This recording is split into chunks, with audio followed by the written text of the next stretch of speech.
So I'm up late, almost finished editing, and I'm trying to push through when I get a call. I usually don't pick up unknown numbers, but I gotta admit, I'm curious who's trying to reach me at this hour. Hello? Is this the helpline? Sounds like a kid. I think you got the wrong number, kid. Please, I think there's a man trying to get into my house. Is this a prank? That's my first thought. But by chance there's some kid who's freaking out, least I could do is help calm him down. Tell me everything. My name is Ryan. I'm with my baby brother, James. Our dad works overnight at the hospital. We live across from a dog park. We heard a knock on the door. I thought my dad came home early, but I'm looking in the door and I don't think it's him. What do you mean you don't think? It's one of those doors that look like ice, like... A frosted glass door. Got it. Yeah, and the man is wider than my dad, and he's bald. Oh, I can hear him messing with the door lock.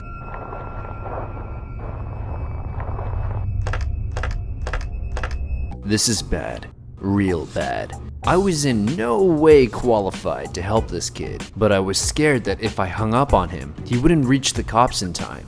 I had to try. Also, turns out that most of you guys who watch me aren't actually subscribed. Okay, Ryan, here's what you need to do. Walk up to that door and repeat after me. You're trespassing! The police are on their way! Ah! He's breaking the door! Do you have anything to defend yourself with? I think so. My dad has a paintball gun hidden in his room. Go get it. Ryan runs up the staircase and then into his parents' bedroom. He looks around and walks over to a closet. He opens it and there, the paintball gun. I found it! Okay, pick it up. Ryan picks it up, but then... Wait, that sounded like glass breaking, coming from downstairs. I think he's inside. Where's your brother? He's... I hear a scream coming from downstairs. I'm scared. Listen to me, Ryan. You need to aim for his head or his crotch. I can't! Ryan, there's no time. You can do this.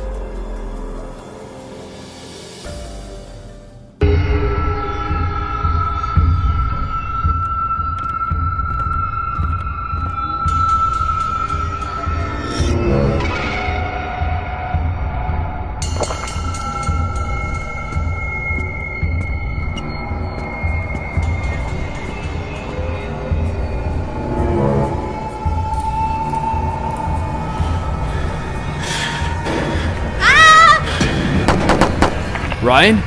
Ryan? Crap. The situation went from bad to worst case scenario. For all I knew, the killer got Ryan and his little brother, and there wasn't anything I could do about it. Or was there? I'm the only other person in the world that knows what's happening. If I call the cops, I'm scared that it'll be too late by the time they get there. But there's just one problem. I don't know where Ryan is. Or do I? Think, Steven. Is there anything he said? We live across from a dog park. That's it!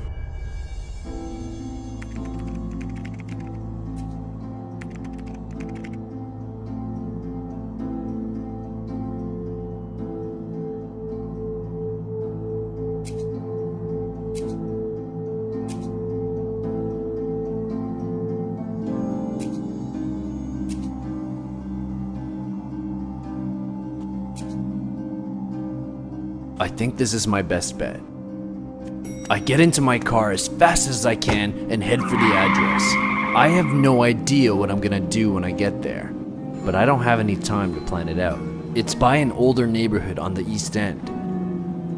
Once I get there, I park on the side of the road and I get out to look around.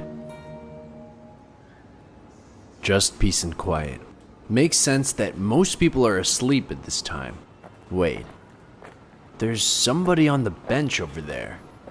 I mean, she doesn't fit the description of a creepy bald man, but maybe she's seen something? Worth asking her. So I walk up to her. Hey. What do you want? I was just wondering if you'd seen anything suspicious around here? No. I mean, maybe. Yes. Over there. That house. She points to a house across the street. Thanks. I guess I must have startled her. You know, on second thought, she sounds really familiar, but I can't pin it on who. The window is broken! This must be it. Okay, I need something to protect myself with.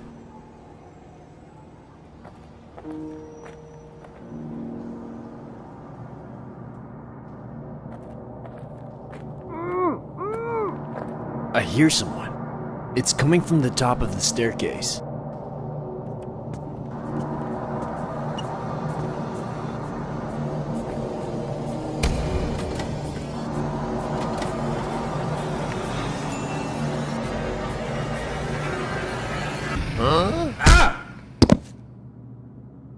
Phew. He's out cold. Looks like he was trying to rob the place. Ryan! Sounds like it's coming from the closet. I rush over and open the door, and then... Wait, what? An elderly man is tied up. I rip the tape off his mouth. Thank you. You came just on time. No problem. Where are the kids? What are you talking about? Ryan and his little brother? I don't know any Ryan, and I certainly don't have any kids. It's just me here, and it has been since my wife died. What? I woke up in the middle of the night to someone pounding on my door. I had a frosted glass window, so I couldn't see who it was. As soon as I opened the door, the man pushed me down. He tied me up and started looting the place. I don't have much, but my guess is he's after my wife's old jewelry collection. Bruh. I definitely spoke to a kid on the phone who described the exact same situation. But now it's an old guy? I mean, bless how I showed up on time, but still, I needed to know. The cops showed up to arrest the robber and all was good. But on the back of my mind, I just couldn't get over it. Where's Ryan? Who's Ryan? Was Ryan even real? But it wouldn't be until 3 weeks later that I'd have my questions answered. On a Thursday, I got asked to come into the police station to answer a few questions about Ryan.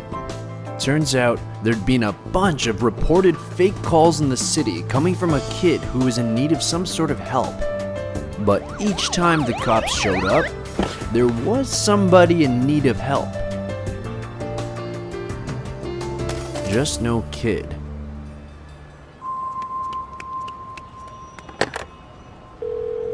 "911, what's your emergency?" Is this the helpline?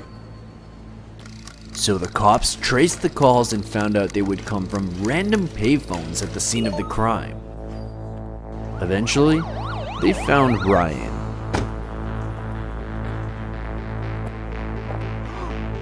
The homeless lady from the dog park was Ryan all along. Turns out her favorite little hobby is to call random numbers and impersonate the voices of children in need of help. Is this the helpline? As twisted and manipulative as that is, she did report on real crimes and save a lot of real people. No doubt, she did a bad thing, but good came out of it. The cops were put in a difficult situation. So what do you think? Is she a good or bad person?